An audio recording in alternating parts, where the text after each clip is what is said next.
Dans la vie, il y a deux grands mystères, l'amour et l'argent. Qu'est-ce que l'amour? La question a été explorée à fond, dans les romans, les chansons, les films, à la télévision.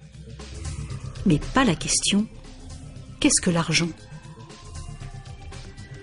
La théorie de l'argent n'a jamais inspiré de film à grand succès, et ça n'a rien d'étonnant. Rien d'étonnant non plus qu'elle ne soit presque jamais mentionnée dans nos écoles. D'où vient l'argent? La question évoque généralement l'image de la fabrication des billets ou des pièces. En effet, on croit souvent que c'est le gouvernement qui crée l'argent. C'est vrai, mais seulement en partie. Ces symboles en papier et en métal que nous appelons l'argent sont en fait fabriqués par une agence fédérale, la monnaie. Mais la plus grosse quantité d'argent en circulation n'est pas fabriquée par la monnaie. Tous les jours, des montants colossaux d'argent sont créés par des entreprises privées, par les banques. On croit souvent que les banques prêtent l'argent que les déposants leur ont confié. Mais pas du tout.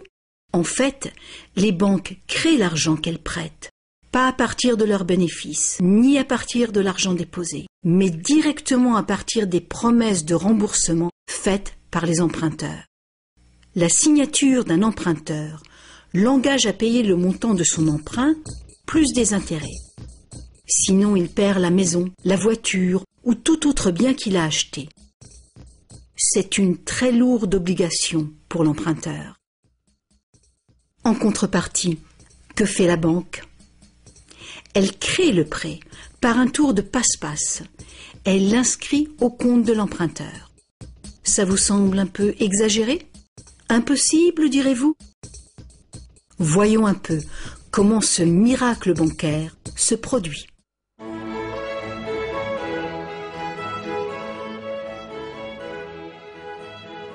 Au fil de l'histoire, l'argent a pris bien des formes.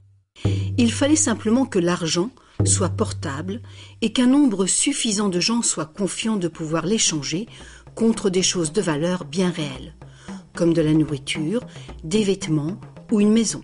L'argent a pris la forme de fèves de cacao, de coquillages, de pierres et même de plumes. L'or et l'argent étaient des métaux attrayants, faciles à travailler. Certaines cultures sont devenues expertes dans ce travail. En frappant des pièces de monnaie, unité standard dont le poids et la pureté étaient certifiés, les orfèvres ont facilité le commerce. Bien vite, pour protéger tout son or, l'orfèvre a eu besoin d'une chambre forte. Les villageois sont venus frapper à sa porte. Ils voulaient louer un peu de place dans cette chambre forte pour garder leur or et leurs objets de valeur bien en sécurité. L'orfèvre a fini par louer tout son espace dans sa chambre forte. La location lui a rapporté un petit bénéfice. Les années sont passées et notre orfèvre a constaté une chose fort importante. Les déposants venaient rarement chercher leurs pièces d'or et ils ne venaient jamais tous en même temps. Il faut dire que les reçus faits par l'orfèvre étaient utilisés sur le marché comme s'ils étaient véritablement l'or qu'ils représentaient. Cet argent papier était plus pratique que les lourdes pièces et les montants pouvaient tout simplement être écrits au lieu d'être comptés laborieusement.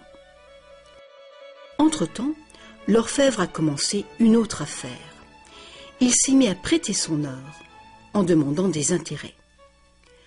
Comme les reçus devenaient de plus en plus acceptés à titre de paiement, les emprunteurs ont demandé leur emprunt sous cette forme.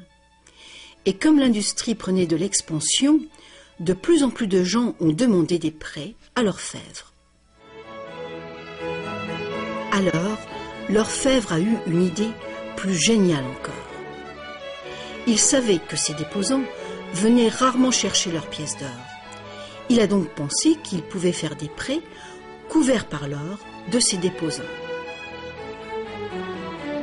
Aussi longtemps que les emprunts seraient remboursés, les déposants n'en sauraient rien. Et l'orfèvre, maintenant plus banquier qu'artisan, feraient de gros bénéfices.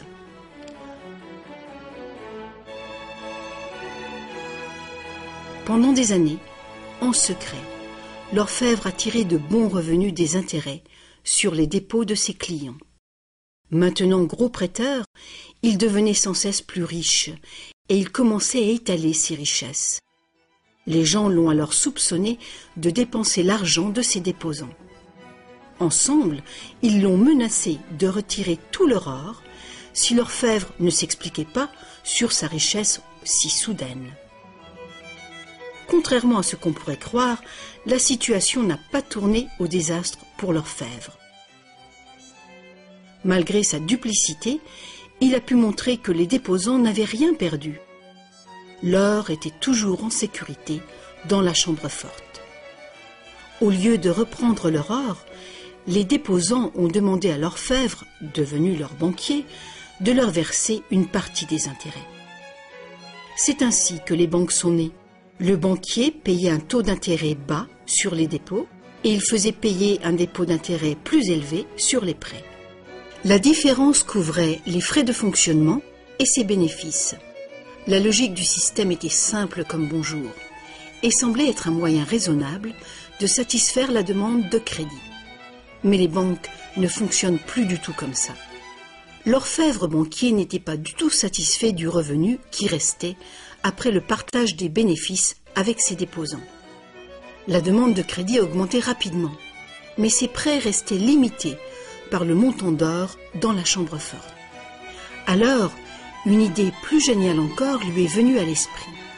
Puisqu'il était le seul à savoir combien d'or il y avait dans la chambre forte, il pourrait prêter des chèques garantis par de l'or qui n'existait même pas. Aussi longtemps que les déposants ne viendraient pas tous en même temps réclamer leur or, personne ne le saurait.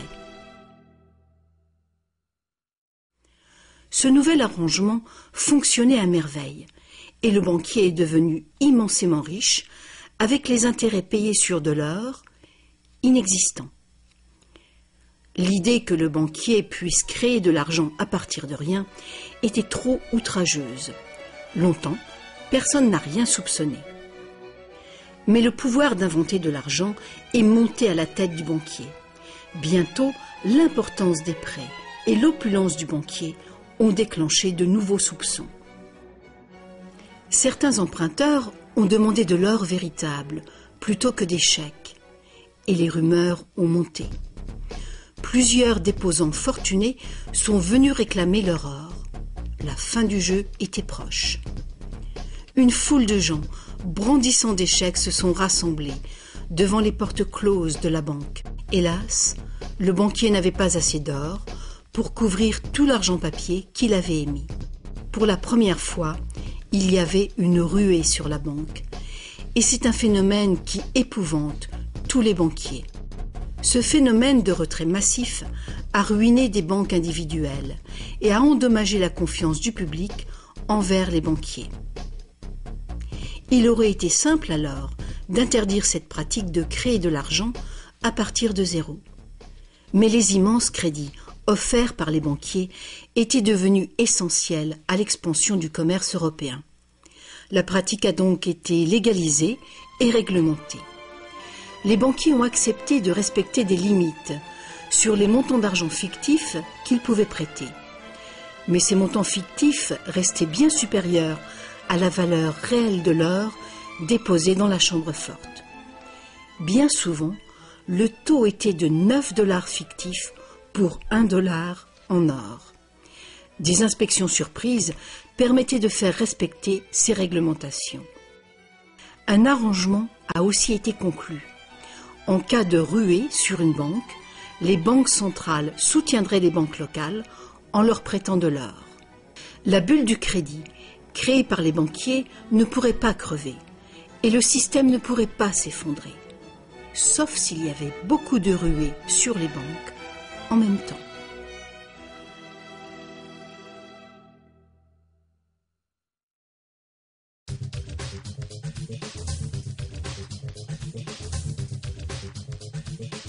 Petit à petit, le système de réserve fractionnelle, soutenu par une banque centrale, est devenu le système monétaire dominant dans le monde. Et la fraction d'or qui garantissait l'argent créé par le processus de dette est progressivement arrivée à zéro. La nature même de l'argent a changé. Autrefois, un dollar en papier était en fait un reçu avec lequel on pouvait réclamer un poids fixe d'or ou d'argent. Actuellement, un dollar papier ou un dollar numérique peut uniquement être échangé pour un autre dollar papier ou un autre dollar numérique. Autrefois, le crédit créé par une banque privée existait sous forme de billets de banque privée. Les gens avaient le droit de refuser ces billets, tout comme ils peuvent refuser un chèque personnel aujourd'hui. À présent, le crédit créé par une banque privée est légalement convertible en devises fiduciaires émises par le gouvernement, comme les dollars, les livres sterling ou les euros. Les devises fiduciaires sont des devises créées par un décret gouvernemental. Des lois en font la monnaie que les citoyens doivent accepter pour paiement. Alors la question subsiste. Si les gouvernements et les banques peuvent tout simplement créer de l'argent, combien y a-t-il d'argent dans le monde ? Autrefois, le montant total d'argent était limité par les quantités physiques des éléments utilisés comme garantie. Par exemple, pour créer plus d'argent basé sur l'or, il fallait trouver davantage d'or. À présent, on crée vraiment l'argent à partir de dettes. Chaque fois que quelqu'un fait un emprunt à une banque, de l'argent est créé. Le montant total d'argent qu'il est possible de créer n'a qu'une seule limite réelle, le montant total de la dette.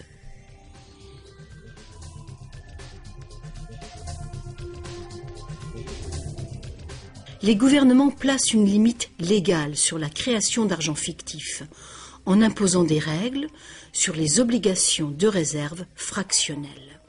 Mais ces obligations sont fondamentalement arbitraires. Elles varient d'un pays à un autre, d'une époque à une autre. Longtemps, il a été commun d'exiger que les banques aient au moins $1 en or en réserve pour garantir $10 d'argent dette. Aujourd'hui, les ratios de réserve minimale ne s'appliquent plus du tout au rapport entre argent nouvellement créé et or en dépôt. Elles s'appliquent uniquement au rapport entre argent nouvellement créé et argent existant. Aujourd'hui, les réserves d'une banque sont faites de deux choses. Le montant en devises bien réelles qu'elle a déposé à la banque centrale et le montant total de son argent dette. Petite illustration. Imaginons qu'une nouvelle banque vient de démarrer et qu'elle n'a pas encore de déposants. Mais ses investisseurs ont déjà fait un dépôt de réserve de $1111,12 en cash.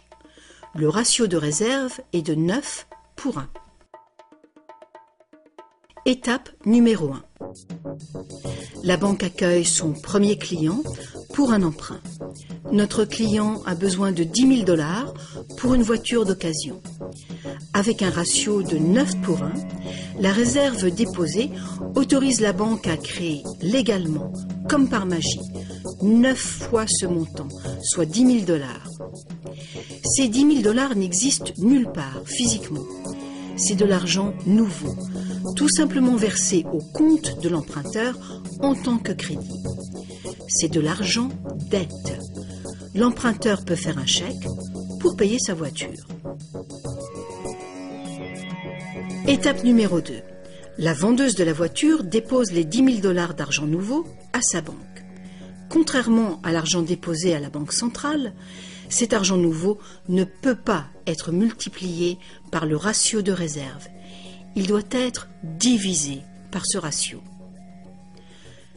Avec le même ratio de 9 pour 1, il est donc possible de créer un nouveau prêt de $9 000 à partir du premier dépôt de $10 000.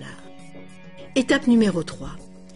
Si ces $9 000 sont déposés par une troisième personne, à la même banque ou dans une autre banque, ils permettent légalement un troisième crédit bancaire, cette fois pour $8 100.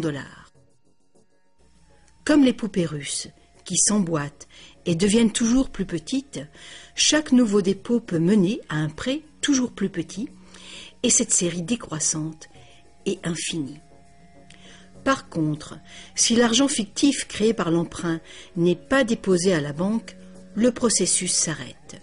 C'est la partie imprévisible du mécanisme de création de l'argent. Mais le plus probable, c'est qu'à chaque étape, le nouvel argent sera déposé à la banque et que le processus se répétera bien des fois, et que finalement, presque 100 000 $ d'argent nouveau sera créé. Tout cet argent nouveau est créé à partir du processus de dette uniquement. Et tout ce processus est légalement autorisé par le petit dépôt de réserve initiale de 1111 $ et 12 cents qui demeure intouché à la Banque centrale. Autre facteur important. Avec ce système ingénieux, les registres de chacune des banques doivent montrer que la banque a 10% de plus en intérêt qu'en prêt. C'est donc un incitatif très fort pour une banque de solliciter des dépôts afin de pouvoir prêter davantage. Tout ceci crée l'idée fausse que l'argent vient des dépôts. À moins que chaque prêt successif ne soit déposé à la même banque, aucune banque ne peut prétendre avoir multiplié sa réserve initiale de presque 90 fois uniquement par des crédits bancaires. Mais il faut bien comprendre que le système bancaire est un circuit fermé. Un crédit créé dans une banque devient un dépôt dans une autre banque et vice-versa.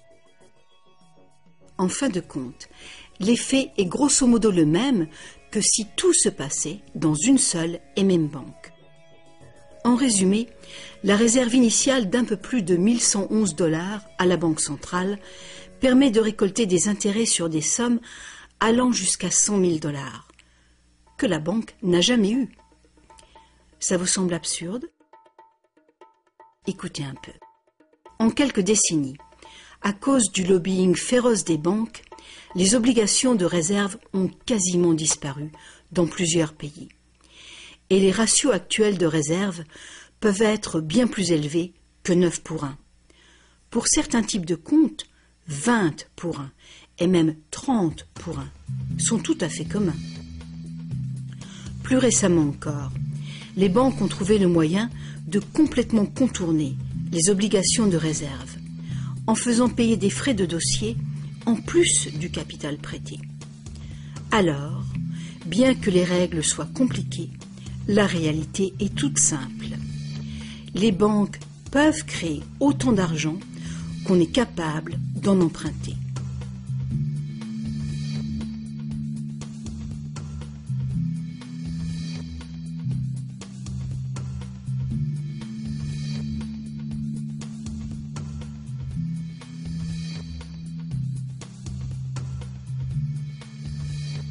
En dépit des images qu'on nous montre, l'argent créé par le gouvernement représente en général moins de 5% de l'argent en circulation. Aujourd'hui, plus de 95% de l'argent a été créé par quelqu'un qui a signé une reconnaissance de dette à une banque.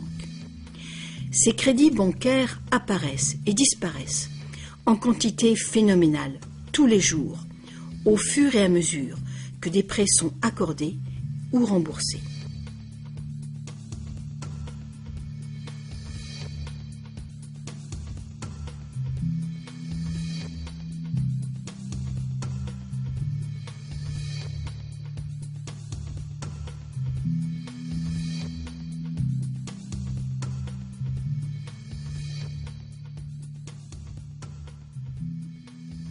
Les banques ne peuvent utiliser ce genre de système qu'avec la coopération des gouvernements. Premièrement, les gouvernements passent des lois qui imposent l'utilisation de la devise nationale.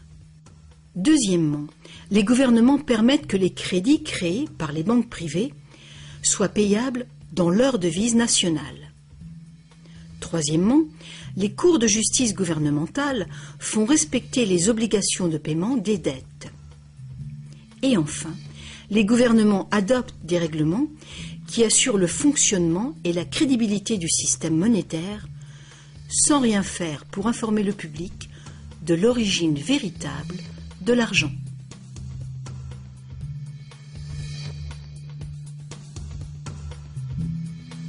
La simple vérité, c'est que quand on signe les papiers d'un emprunt ou d'une hypothèque, la seule chose réelle est notre reconnaissance de dette. Cette reconnaissance de dette est garantie par nos actifs qui seront confisqués si on ne peut pas payer les remboursements. Pour toute personne qui croit que nous allons honorer notre promesse, cet accord de prêt ou d'hypothèque est maintenant un papier échangeable et vendable. Ce papier représente une forme d'argent. L'emprunteur obtient de l'argent grâce à son soi-disant prêt bancaire. Dans le monde réel, un prêt implique que le prêteur a quelque chose à prêter. Si vous avez besoin d'un marteau, ma promesse de vous prêter un marteau que je n'ai pas ne vous servira strictement à rien. Mais dans le monde artificiel de l'argent, la simple promesse faite par une banque de vous prêter de l'argent est considérée comme de l'argent véritable.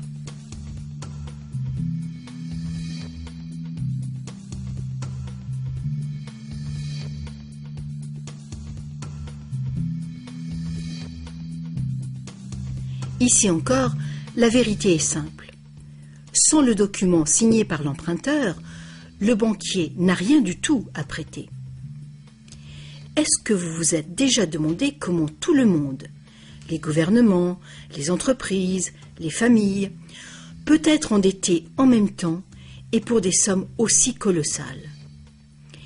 Est-ce que vous vous êtes demandé comment il peut y avoir autant d'argent à emprunter?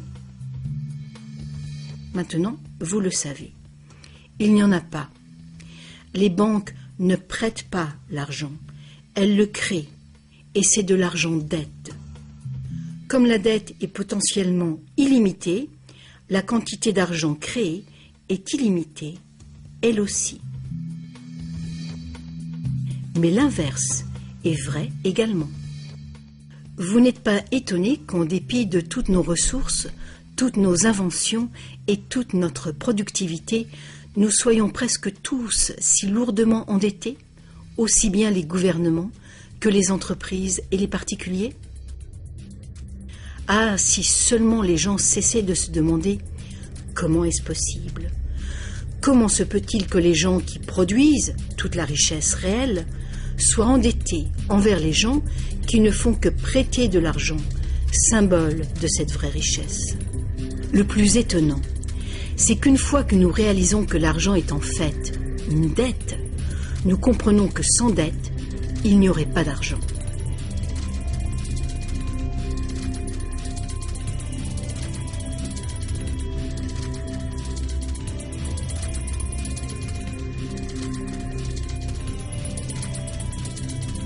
Si toute cette explication est nouvelle pour vous, rassurez-vous, vous n'êtes pas seul. Beaucoup de gens s'imaginent que si toutes les dettes étaient payées, la situation économique irait beaucoup mieux. C'est sûrement vrai au niveau individuel. Quand on a remboursé ses prêts, on a davantage d'argent à dépenser. Mais il est faux de croire que s'il n'y avait plus de dettes, il y aurait davantage d'argent à dépenser. En fait, c'est tout le contraire. Sans dette, il n'y aurait pas d'argent du tout. Alors, vous voyez, nous dépendons complètement du renouvellement continu du crédit bancaire. Pas de prêt, pas d'argent. C'est exactement ce qui s'est passé durant la Grande Dépression. La quantité d'argent a fondu radicalement quand la quantité des prêts a chuté.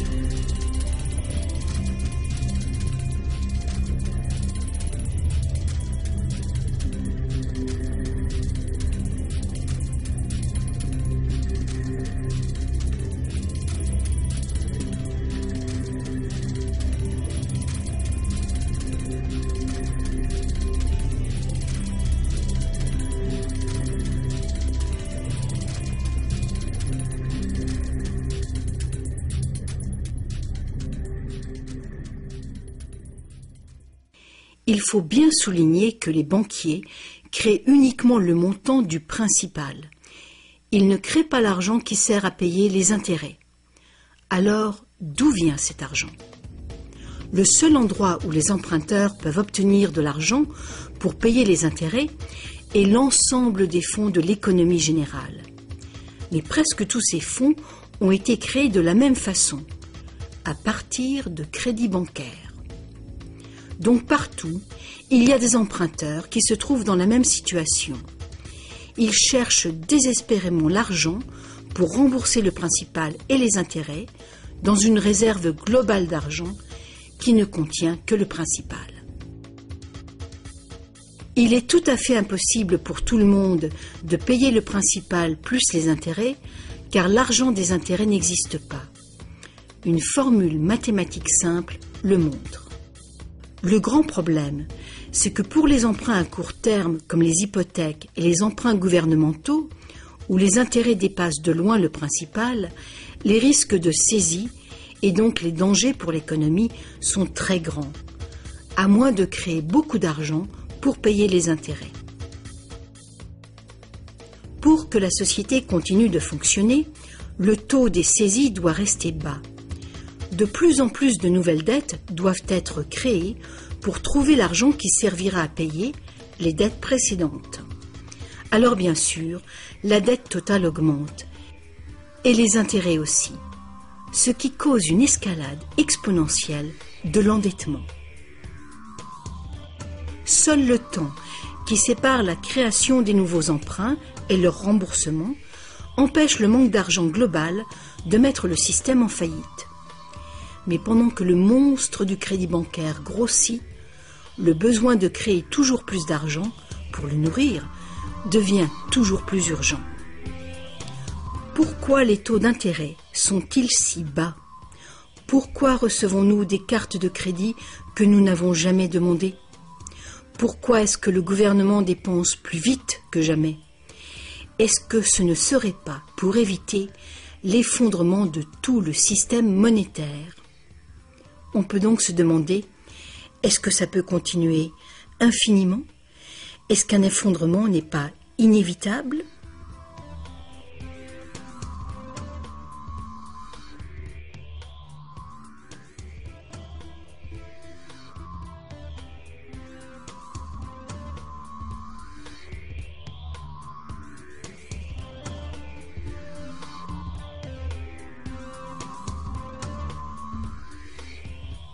L'argent facilite la production et le commerce. Quand la quantité d'argent augmente, l'argent perd progressivement de sa valeur. C'est l'inflation. À moins que le volume de production et de commerce dans le monde réel augmente proportionnellement pour compenser cette augmentation. Ajoutez à cela que quand on parle d'une croissance économique de 3% par an, par exemple, on pourrait croire que c'est un taux constant. Eh bien, pas du tout. Les 3% de cette année représentent plus de matériaux, plus de produits, plus de services que les 3% de l'année précédente, car il s'agit de 3% d'un nouveau total. Ce n'est donc pas une ligne plate, continue, mais une courbe exponentielle de plus en plus raide. Le véritable problème est qu'une croissance perpétuelle de l'économie réelle exige une escalade perpétuelle de la consommation des ressources et de l'énergie. De plus en plus de choses doivent passer de l'état de ressources naturelles à celui d'ordures, année après année, juste pour éviter l'effondrement du système. La situation est grave, très grave. Alors quoi faire? Pour commencer, un concept radicalement différent de l'argent s'impose.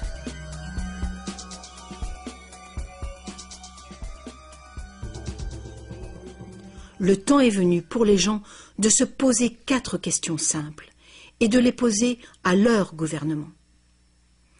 Partout dans le monde, les gouvernements empruntent de l'argent avec intérêt aux banques privées. La dette gouvernementale est une composante majeure de la dette globale.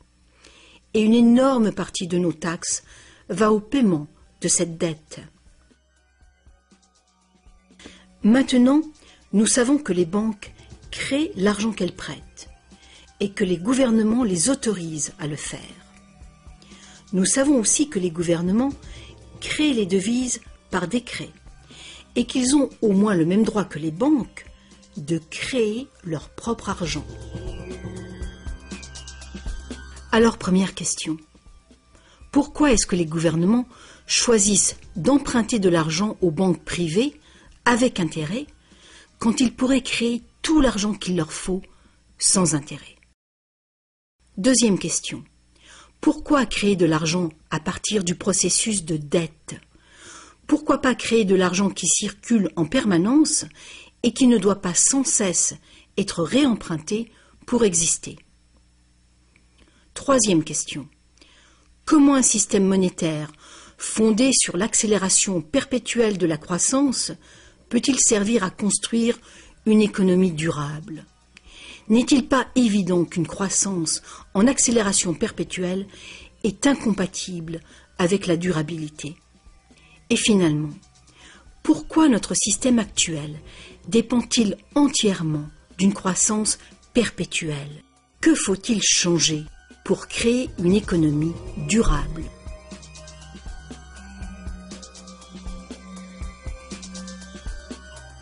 À une certaine époque, faire payer un intérêt quelconque sur un emprunt était qualifié d'usure et était passible de sanctions très sévères, allant jusqu'à la peine de mort. Chaque grande religion interdisait l'usure. La plupart des arguments avancés contre l'usure étaient d'ordre moral. La seule finalité légitime de l'argent était de faciliter les échanges de biens et de services réels. Toute tentative de gagner de l'argent avec de l'argent était considérée comme un mal, ou même comme un vol. Mais comme les besoins de crédits commerciaux augmentaient, les arguments moraux ont fini par céder.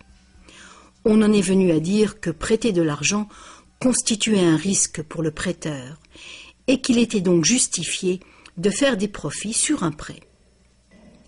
Aujourd'hui, ces notions semblent dépassées. Faire de l'argent avec de l'argent est considéré comme un idéal à poursuivre. Pourquoi travailler si on peut faire travailler son argent pour soi? Ceci dit, quand on parle d'avenir durable, il est clair que faire payer des intérêts constitue un problème d'ordre moral et d'ordre pratique.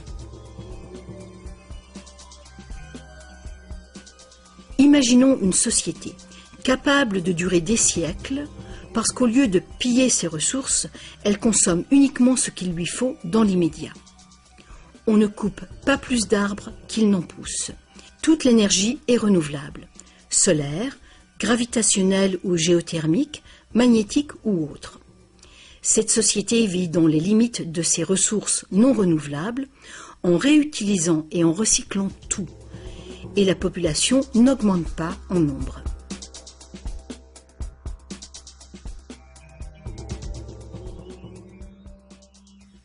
Cette société ne pourrait jamais fonctionner avec un système monétaire qui dépend complètement d'une croissance en accélération perpétuelle. Une économie stable aurait besoin d'une quantité d'argent qui puisse rester stable.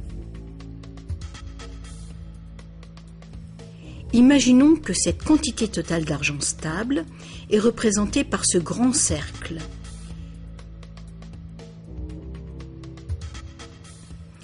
Imaginons aussi que les prêteurs doivent vraiment avoir de l'argent à prêter. Si des prêteurs, à l'intérieur de ce cercle, commencent à prêter de l'argent avec intérêt, leur part d'argent va s'agrandir. S'ils continuent de prêter, toujours avec intérêt, l'argent remboursé, quel sera le résultat? Que l'argent vienne de l'or, d'un décret gouvernemental ou d'une dette, les prêteurs vont s'accaparer la totalité de l'argent. Et après toutes les saisies, toutes les faillites, ils seront propriétaires de tous les biens immobiliers. Pour régler ce problème, il faudrait que les gains résultant des prêts avec intérêt soit distribuée également parmi la population. Une taxation lourde des bénéfices bancaires pourrait être une solution. Mais alors, quel intérêt les banques auraient-elles d'être en affaires? Si nous pouvions un jour nous libérer de cette situation, nous pourrions imaginer les banques comme des services sans but lucratif, qui travailleraient au service de la société. Les banques verseraient des dividendes universels aux citoyens ou prêteraient carrément sans intérêt du tout.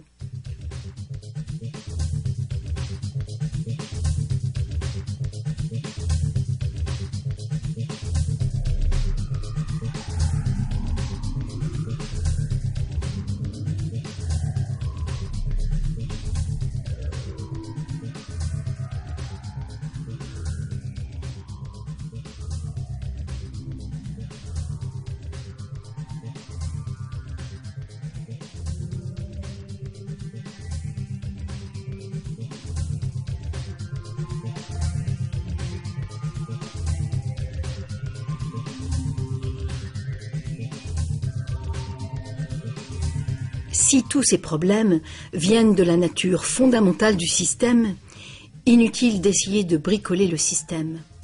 Il faut le remplacer.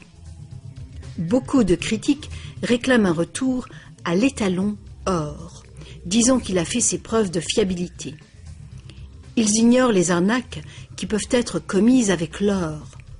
Limer les pièces, altérer le métal, le déprécier, accaparer le marché.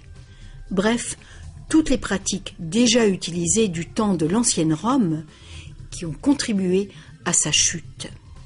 Certains préconisent un étalon argent, car ce métal est plus abondant que l'or, ce qui rend plus difficile le monopole du marché.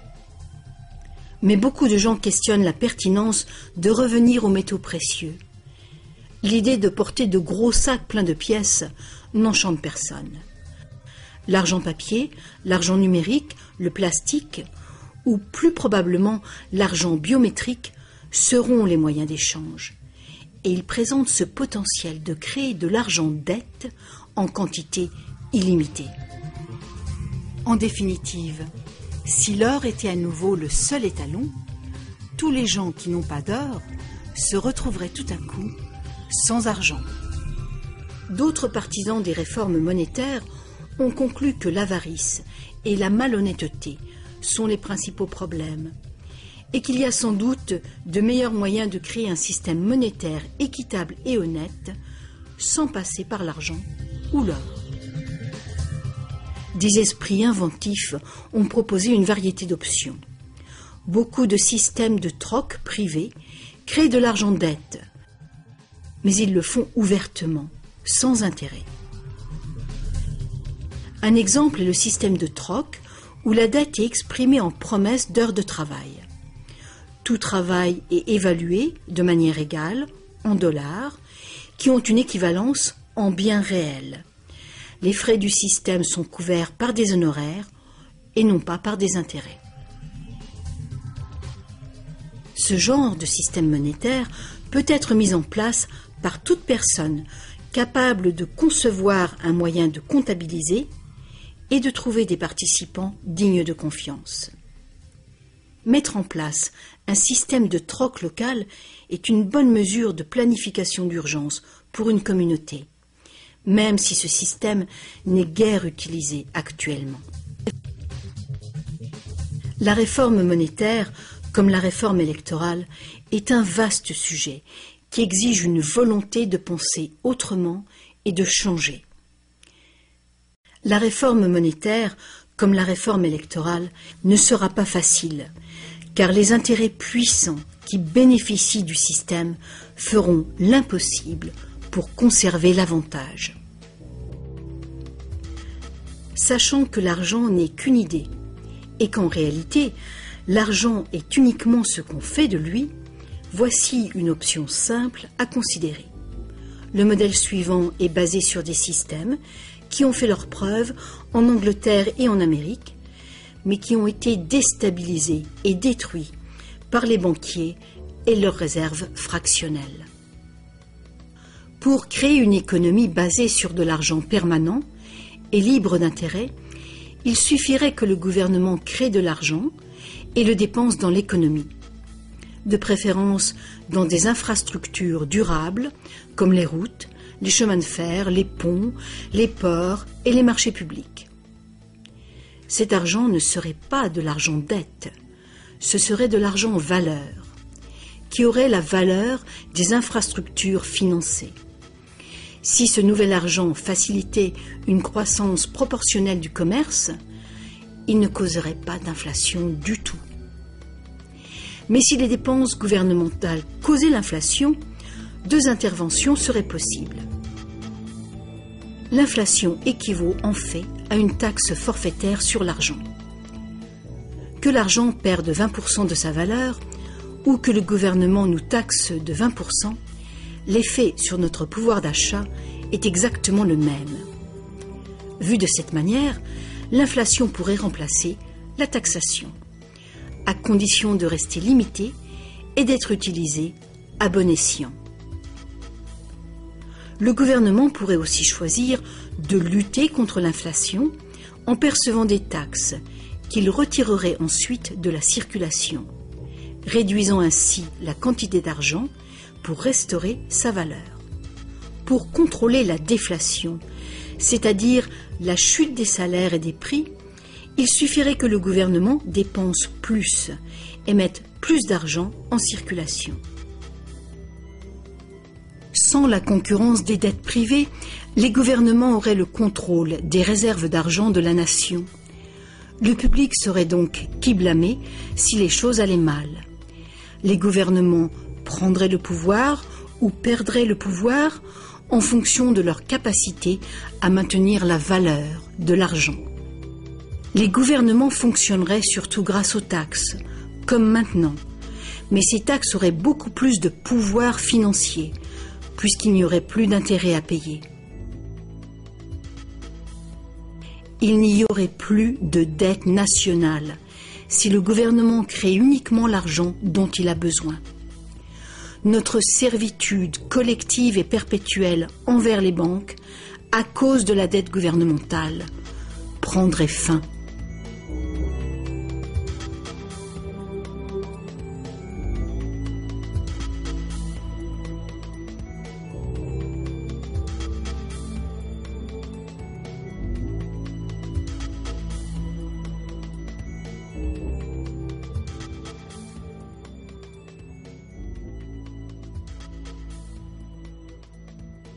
On nous a trompés. Ce qu'on appelle démocratie et liberté sont devenus en réalité une forme ingénieuse et invisible de dictature économique. Aussi longtemps que notre société dépendra du crédit bancaire pour son apport d'argent, les banquiers continueront de décider qui reçoit de l'argent ou pas.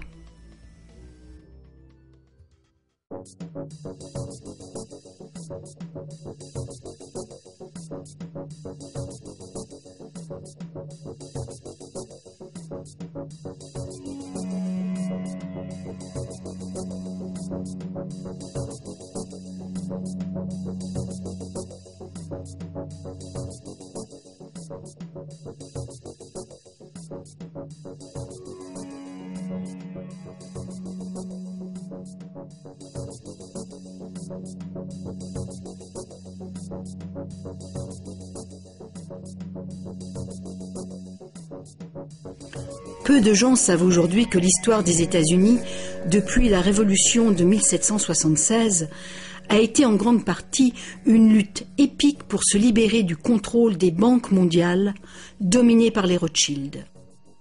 Cette lutte a finalement été perdue en 1913, quand le président Woodrow Wilson a signé la loi de la réserve fédérale, donnant le pouvoir de créer l'argent américain à un cartel de banques internationales.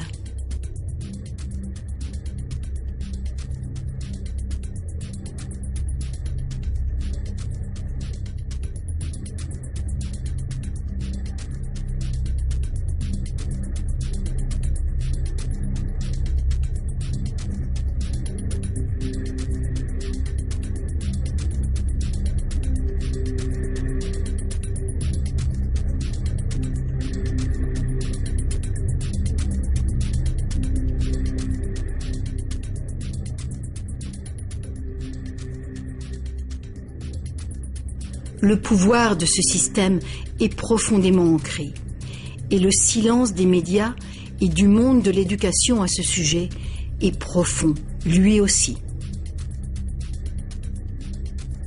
Il y a des années, un vice-premier ministre du Canada a fait un sondage informel auprès de nombreux professionnels bien éduqués et auprès de simples citoyens.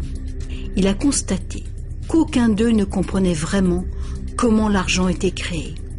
En fait, on peut probablement dire que la majorité des gens, y compris les simples employés des banques, n'ont jamais réfléchi à la question.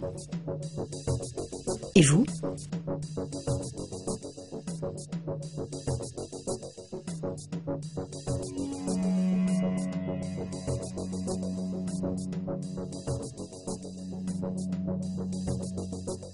Le système moderne de l'argent-dette est né il y a un peu plus de 300 ans, quand la première banque d'Angleterre a été créée par une charte royale, lui autorisant des prêts fractionnels de dépôt d'or au ratio de 2 pour 1. Ce modeste ratio était le premier pas. Le système est maintenant mondialisé. Il crée des quantités virtuellement illimitées d'argent à partir de rien. Et presque tout le monde sur la planète est enchaîné à une dette sans cesse grandissante, qui ne pourra jamais être repayée. Est-ce que tout cela serait arrivé purement par accident ? Ou est-ce qu'il y a conspiration ? De toute évidence, l'enjeu est considérable.